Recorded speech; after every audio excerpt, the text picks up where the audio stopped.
Hi, I'm Dr. Dyan Haspel-Johnson, and it is time for Weekly Sleep Tip. So, the unconscious loves metaphors. That's why when we dream, we often dream in symbols and in metaphors and in stories and in things that don't necessarily make logical sense to our conscious mind, our thinking, cognitive mind.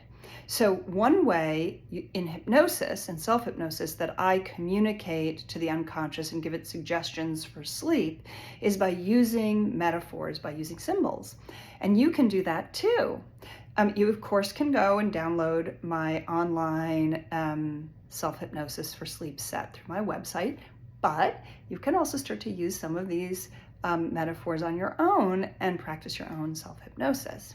So one thing that you may not know is that certain types of flowers at night close their petals and then open the petals again in the daylight. So that way they can receive more sun and they can get the pollinators to come, and so they might close up their petals. There are other flowers that actually bloom at night, and so there's a difference. And so you can play with this idea. You can choose one or the other, and you can play with it on different nights.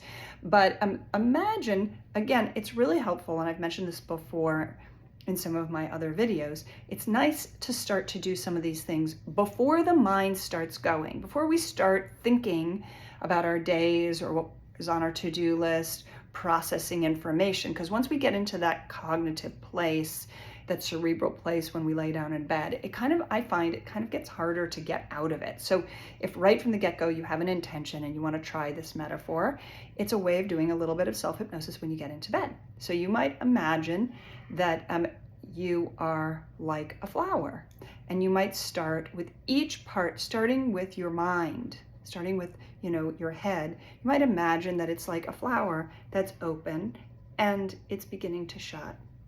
As the night goes on, as you close your eyes are like the petals closing up for the night, and you're giving a message to your unconscious that it's time to conserve the energy and to go inside.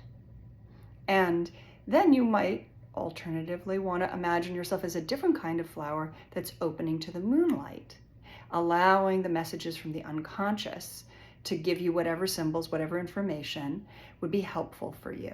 And then you can go through each part of the body, and you can practice this, imagining the flower petals opening or closing, or both, and you can imagine yourself like in a garden with different flowers, different plants shifting their petals, and that's giving your unconscious a suggestion, a hypnotic suggestion, to shift from day to night, from conscious mind to unconscious mind, so that you can sleep and have pleasant dreams. And you might even get some nice dream imagery when you wake up. And if you do, you can work with that too. Okay, I hope this is helpful. Let me know how it goes. I always love the feedback. Okay, sweet dreams.